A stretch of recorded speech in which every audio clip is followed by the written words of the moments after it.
బాబు బాబు Vijayawada bus వచ్చేసింది. అర్ధరాత్రి కానీ అక్షకాలు మిట్ట మధ్యాహ్నం అంటున్నాడు. బాగున్నావు మాధవి? బాగున్నాను. ఇటు పర్వాలేదు, నేను తీసుకొస్తాను.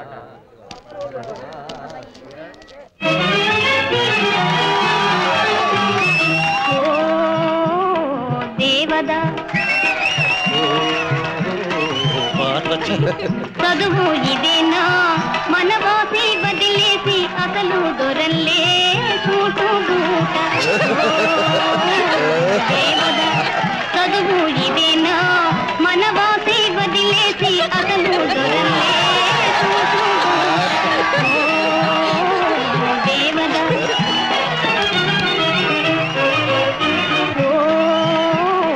దేవదా చదువు ఇదేనా మనవాసి వదిలేసి అసలు దొరల్లే చూటుబూట. ముసలాడితో నాకు ముద్రసపు పెళ్లి చేస్తావా? బ్యూటీ క్లినిక్ వెళ్ళి పెంచుకున్న నా అందాన్ని ముగ్గిపని చేస్తావా నాన్న? అమ్మా అమ్మా నన్ను క్షమించమ్మా, అంతకన్నా ముసలాన్ని నీకు తేలేకపోయాడు తల్లి.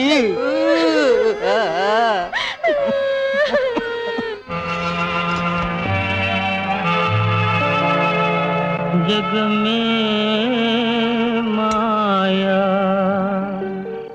व्रत के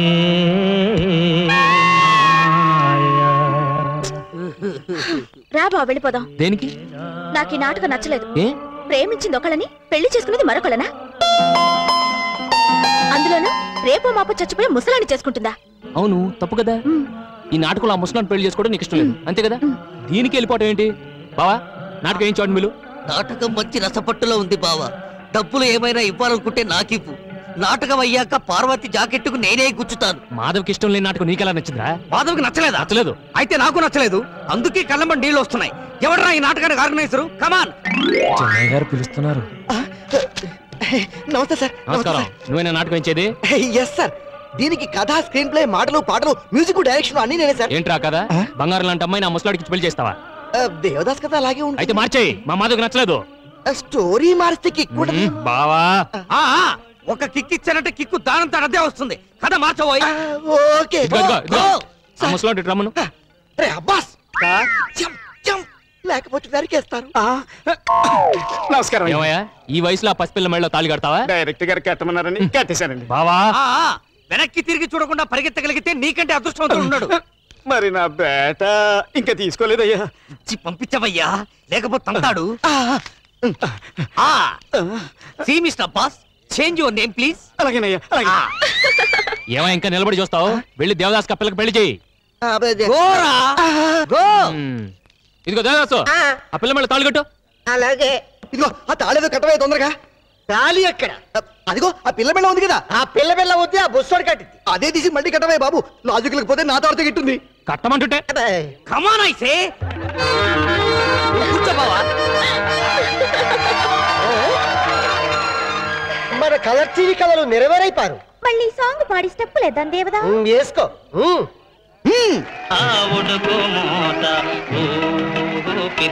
పార్వతి బావా, చేంజ్ ది సాంగ్. చేంజ్. పెళ్లి కడవచ్చేసిందే బాలా, పల్లకిని తెచ్చేసిందే బాలా, హడావిడిగా రెడీ అవుదాం చలోలలా, ముచ్చటగా మేళ ఉంది ఆజా ఆజా, తత్తిన కటాలం ఉంది ఆజా ఆజా.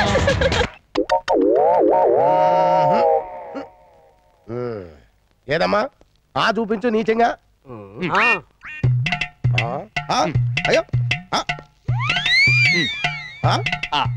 నేను అడిగింది ఇయా కాదయ్యా. ఓహో,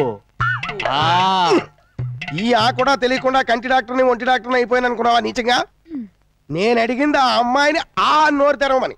ఆ అమ్మాయిని ఒళ్ళు బాగాలేదని తెచ్చాం, పళ్ళు బాగాలేదని కాదు. You shut up man. నువ్వు నోరు తెరవమని నీచంగా.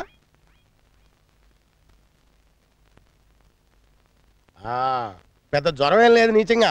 ఇంజక్షన్ ఇస్తే అదే తగ్గిపోతుంది. నర్స్ ఇంజక్షన్ పట్టరా నీచంగా. నోకరాజు, ఇంజక్షన్ అంటే సూదే కదా? అవును బావా. ఇదిగో డాక్టర్ గారు ఇంజక్షన్ ఏమీ వేయొద్దు. మా మాదకు నొప్పి వస్తుంది. మా ఊళ్ళో అయితే డాక్టర్ పసర్ మందులతో నయం చేస్తాడా? ఏ జబ్బుకే మందు ఇవ్వాలో మాకు తెలీదా నీచంగా? నువ్వేం చెప్పక్కర్లేదు. అయినా చిన్న సూదే నొప్పే ఉండదు నీచంగా. అయితే ఆ సూది నాకేంటి? నొప్పిగా ఉందో లేదో చూస్తాను. అబ్బబ్బబ్బా ఇతంతో చాలా తలనొప్పుకుందామా నీచంగా. మావయ్య బయటికి వెళ్ళి కూర్చోండి. రే ఇద్దరిని వెళ్ళమంటున్నాను. వెళ్ళండి బయటికి.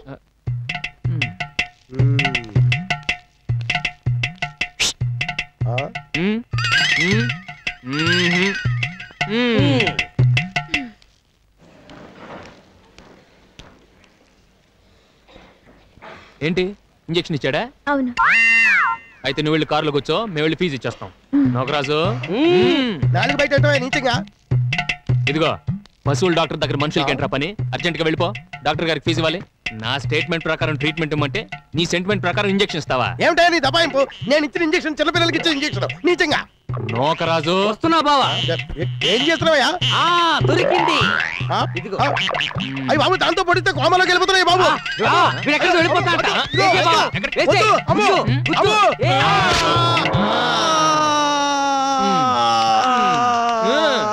డాక్టర్ డాక్టర్ 8వ నెంబర్ పేషెంట్ బాత్తో మెలకలు తిరుగుతున్నాడు. ఇంజక్షన్ ఇమ్మంటారా? ఈ రోజు నుంచి హాస్పిటల్లో injections ban. Only tablets. That's all. అదేంటి డాక్టర్ నీచంగా?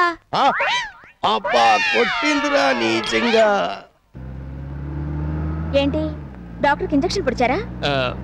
అందుకే మిమ్మల్ని తోడు తీసుకుని ఎక్కడికి వెళ్ళను. మరి నీకు ఇంజక్షన్ ఇస్తే చూస్తూ ఊరుకోమంటావా ఏంటి? ఇలా రోజుకో గొడవ, పూటకో సమస్య. భానుప్రసాద్కి మాధవ్కి పెళ్లి జరిపించేస్తే భాను ఒక దారిలో పడతాడని, బాధ్యత తెలిసొస్తుందని ఇంట్లో అందరూ పెద్ద ఆయనతో చెప్పారు.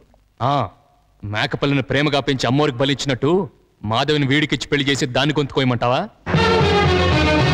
పాపం ఆ పిల్ల తల్లిదండ్రులు పోగొట్టుకుని మనమే దిక్కని నమ్ముకొనిచ్చింది. దానికి ద్రోహం చేయలేను. ఇందులో ద్రోహం చేయడమే ఉందండి.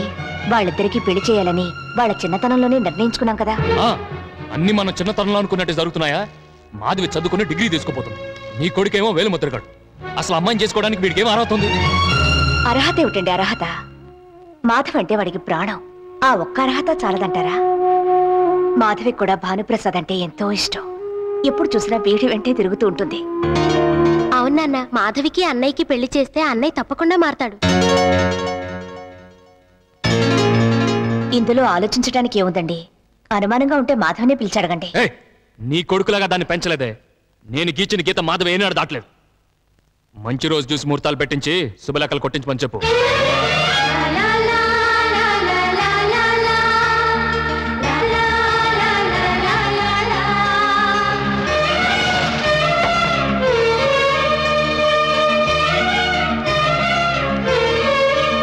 పెళ్లి ఊరంతా ఆశ్చర్యపడేలా ఘనంగా జరుగుతున్నాయి. మాధవికి తనకి పెళ్ళైతే పాలాభిషేకం చేయించి బంగారు ముక్కెర చేయిస్తానని పక్క ఊరి మావుళ్ళమ్మ తల్లికి మొక్కుకున్నాడమ్మా భానుప్రసాద్. ఆ మొక్కు తీర్చుకోవడం కోసం పెళ్లికి ముందు రోజు నేను భానుప్రసాద్ పక్క ఊరి గుడికి బయలుదేరాం. అప్పుడు ఎవరో ఒక అమ్మాయి ఆత్మహత్య చేసుకోవడానికి ఆనకట్ట మీద నుంచి నీళ్లలోకి దూకింది. వెంటనే భానుప్రసాద్ నీళ్లలోకి దూకి ఆ అమ్మాయిని రక్షించాడు. తీరా ఒడ్డుకు చేర్చాక చూస్తే ఆ అమ్మాయి మాధవి.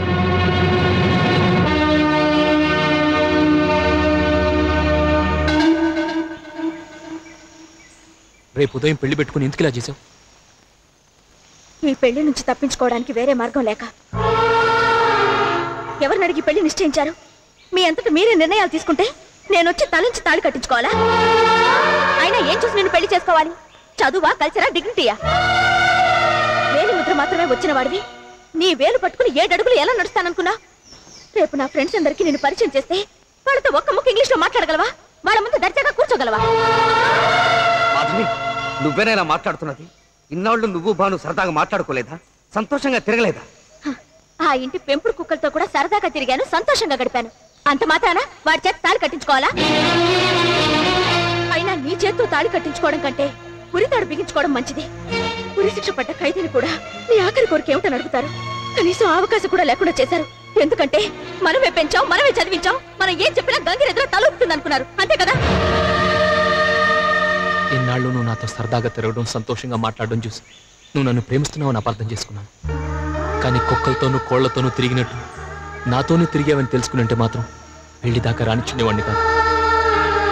చిన్నప్పటి నుంచి నీ ఆశే నా ఆశ, నీ సంతోషమే నా సంతోషం అనే భ్రాంతిలో బతుకుతూ వచ్చాను. అందుకే ఈ ప్రపంచంలో నీకు ఇష్టం లేనిది ఏది నాకు ఇష్టం లేదు. చివరికి నీకు ఇష్టం లేని నా మీద నాకే ఇష్టం లేదు.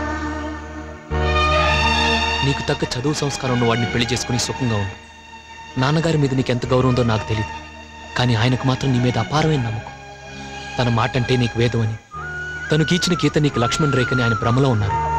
ఆ నమ్మకంతోనే పెళ్లికి ఏర్పాటు చేశారు. ఆ నమ్మకం వృధా కాకూడదు. ఇప్పుడు నీకు ఈ పెళ్లి ఇష్టం లేదని తెలిస్తే ఆయన కుంగిపోతారు. ఒక ఆడపిల్ల మనసు తెలుసుకోకుండా ఇష్టం లేని పెళ్లిని నిర్ణయించానని జీవితాంతం బాధపడతారు. అందుకే ఈ పెళ్లి నాకే ఇష్టం లేదని చెప్పి ఆపేస్తాను. నాన్నగారి దృష్టిలో నేను ఒక దారి తప్పని కొడుకుని, ఆయన చూడటానికి ఇష్టపడిన దురదృష్టవంతుడిని. ఇప్పుడు ఈ పెళ్లి ఆపితే నేను కొత్తగా చెడేదేం లేదు. ఊరి శిక్ష పడ్డవాడికి యావజ్జీవ శిక్ష పెద్ద శిక్ష ఏం కాదు. కానీ నువ్వు మాత్రం ఆయనకి ఇష్టమైన మాధవ్గానే